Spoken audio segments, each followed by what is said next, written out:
उपभोक्ता संरक्षण विभाग की संभाग स्तरीय समीक्षा बैठक कलेक्ट्रेट में आयोजित हुई, जिसमें खरीफ उपार्जन, विपणन आदि की तैयारियों की समीक्षा की गई, जिसमें 8 जिलों के कलेक्टर भी इस बैठक में मौजूद रहे। तो बिल्कुल एकेडमिक जैसे होना चाहिए कि हमने आगामी खरीफ की फसलों को बेचने के लिए खासकर धान को बेचने में उसकी तुलाई में किसानों को परेशानी ना हो, इसके लिए संभाग स्तर पर एक समीक्षा बैठक जबलपुर कलेक्ट्रेट में आयोजित हुई। बैठक में तैयारियों की समीक्षा की गई। 8 जिलों के कलेक्टर इस बैठक में मौजूद रहे। खाद्य नागरिक आपूर्ति एवं उपभोक्ता संरक्षण विभाग के आला अफसर भी इस बैठक में मौजूद रहे। बारिश होती है वही प्लेटफॉर्म स्टोरेज का काम भी करते हैं। बालाघाट में तो बाद में परमानेंट स्टोरेज भी प्लेटफॉर्म पे किया गया। मुंबई मैंने स्टार्ट किया इससे जितना मेरा क्रॉस एनर्जी थी थोड़ा हाईयर साइड पे मुझे जमीन 5-7% क्या हो सकता है क्योंकि जमीन ज्यादा नहीं है, जितना मैंने समझा अभी तक चीजें मैंने पूरी रिव्यू किया था। निर्देश में यही था कि हम जो हमारे कृषक भाई हैं उनका माल समय से खरीदा जा सके, सही माल खरीदा जा सके और इस हेतु न खरीदी प्रक्रिया में कोई दिक्कत ना हो। विशेष रूप से किसानों को कोई दिक्कत नहीं होनी चाहिए, उनके भुगतान सही से हो जाए, उनके समय से तुलाई हो जाए, समय से उनके पेमेंट हो जाए, इन सब बातों को लेकर चर्चा हुई है। प्रदेश सरकार द्वारा जारी दिशा निर्देशों की जानकारी भी सभी जिले के कलेक्टरों को दी गई। साथ ही निर्देश दिए गए कि कृषकों को भुगतान संबंधी तकलीफें ना हो, इसके लिए विशेष सावधानी रखी जाना चाहिए। नानाजी देशमुख पशु चिकित्सा विज्ञान विश्वविद्यालय का 6वां दीक्षांत समारोह 21 नवंबर 2022 को आयोजित होगा। कुलपति डॉक्टर एस.पी. तिवारी ने पत्रकारों से चर्चा करते हुए बताया कि इसमें एक मानद उपाधि, 13 गोल्ड मेडल एवं 968 छात्र छात्राओं को डिग्री सर्टिफिकेट दिए जाएंगे। वेटनरी विश्वविद्यालय के कुलपति डॉक्टर एस.पी. तिवारी ने पत्रकारों से चर्चा करते हुए बताया कि प्रदेश के राज्यपाल श्री मंगू भाई पटेल की विशेष उपस्थिति में 6वां दीक्षांत समारोह 21 नवंबर 2022 को आयोजित होगा, जिसकी तैयारियां चल रही हैं, जिसमें कि महामहिम कुलाधिपति एवं राज्यपाल मध्य प्रदेश शासन आएंगे और उनके कर कमलों से ये हो पाएगा। इसमें 900 से ज़्यादा छात्रों को डिग्री प्रदान की जाएगी, जिसमें कि पशु चिकित्सा पशुपालन महाविद्यालय रीवा जबलपुर महू एवं मत्स्य महाविद्यालय जबलपुर के छात्र छात्राएं शामिल होंगे। कुलपति डॉक्टर एस.पी. तिवारी ने बताया कि दीक्षांत समारोह के पूर्व 16 से 18 नवंबर तक वेटनरी कॉलेज में राष्ट्रीय स्तर की संगोष्ठी आयोजित होने वाली है। पशु चिकित्सा पशुपालन महाविद्यालय के पशु मादा रोग एवं प्रसूति विज्ञान विभाग तथा Indian society for study of animal reproduction के संयुक्त तत्वाधान में वार्षिक कन्वेंशन तथा 3 दिवसीय राष्ट्रीय सम्मेलन का आयोजन जबलपुर वेटनरी कॉलेज में होने वाला है। इस संगोष्ठी में 500 से ज़्यादा scientist, progressive dairy farmers, students और फील्ड वेटनेरियन आएंगे और इसमें 8 हमारे सत्र होंगे और रिप्रोडक्शन से संबंधित जितने भी हमारे इम्पॉर्टेंट सत्र होते हैं, जैसे मेल फर्टिलिटी है, फीमेल फर्टिलिटी है, मैनेजमेंट है, इस तरह के कई हमारे सत्र होंगे।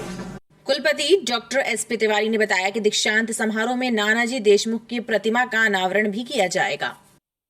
बाल दिवस के उपलक्ष्य में व्हीकल स्टेट स्थित केंद्रीय विद्यालय में बच्चों के लिए खेल स्पर्धाओं का आयोजन किया गया, जिसमें स्वदेशी खेल, लंगड़ी, दौड़, पिट्टुक सहित अन्य खेल शामिल रहे। केंद्रीय विद्यालय व्हीकल स्टेट में भी बाल दिवस हर्षोल्लास से मनाया गया। इस अवसर पर बच्चों के लिए विभिन्न खेल स्पर्धाओं का आयोजन किया गया, जिसमें बच्चों ने बढ़ चढ़कर हिस्सा लिया। ये बच्चों के लिए हम लोग एक मौका दे रहे हैं, स्वदेशी खेल क्या होते हैं। छोटे छोटे बच्चे बहुत अच्छे से सीख के आए हैं स्कूल में, यहाँ प्रतियोगिता में ये भाग लेते हैं। देश की मिट्टी से जुड़े खेलों में हिस्सा लेकर जीतने वाले प्रतिभागियों को पुरस्कृत भी किया गया।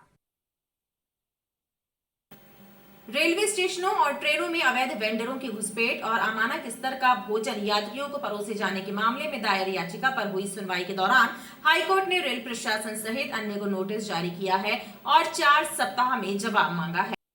रेलवे स्टेशनों और ट्रेनों में यात्रियों को अमानक स्तर का खाना एवं खाद्य सामग्री परोसे जाने को चुनौती देने वाली याचिका पर हाईकोर्ट में सुनवाई करते हुए रेल मंत्रालय समेत फूड सेफ्टी एवं जबलपुर डीआरएम को नोटिस जारी कर 4 सप्ताह में जवाब मांगा है।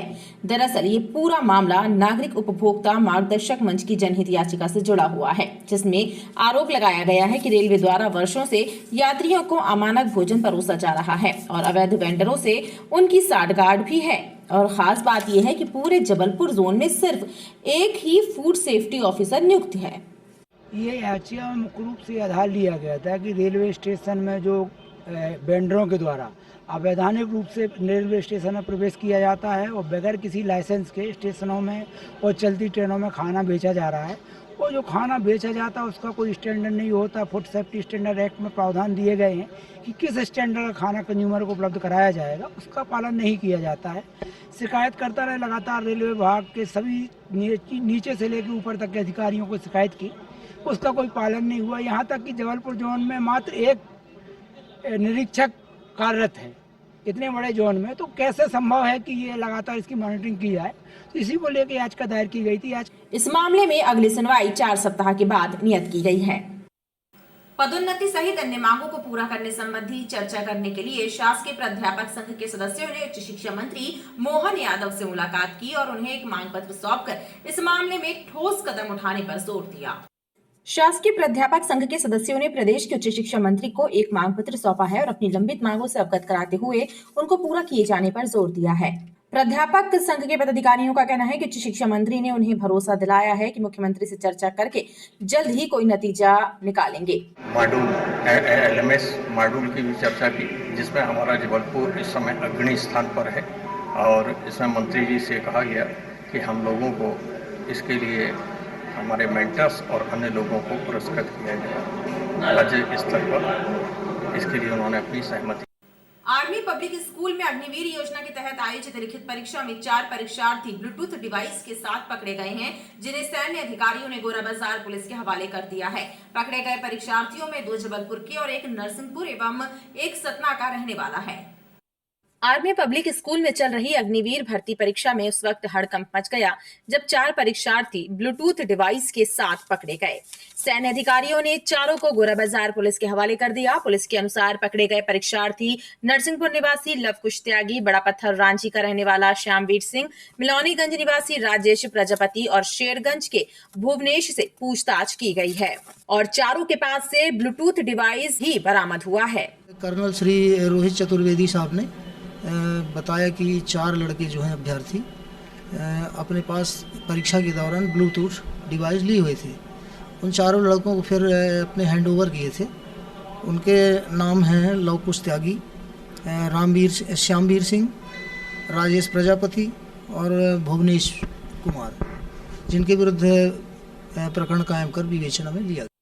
महामहिम राष्ट्रपति द्रौपदी मुर्मू के डुमना विमानतल पर 15 नवंबर को होने वाले अल्प प्रवास के मद्देनजर बम डिस्पोजल स्क्वाड की टीम के द्वारा airport, railway station, bus stand समेत भीड़ वाले इलाकों में सघन चेकिंग की गई और संदिग्धों की तलाशी भी ली गई।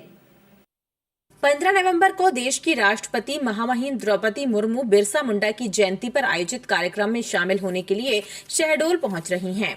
इस दौरान वो डुमना एयरपोर्ट पर अल्प प्रवास करेंगी और वहां से शहडोल के लिए रवाना होंगी। लिहाजा उनकी सुरक्षा के मद्देनजर जिला एवं पुलिस प्रशासन मुस्तैद है और इसी कड़ी में BDS की टीम द्वारा airport, bus stand, railway station समेत अन्य भीड़ वाले स्थानों की चेकिंग की गई।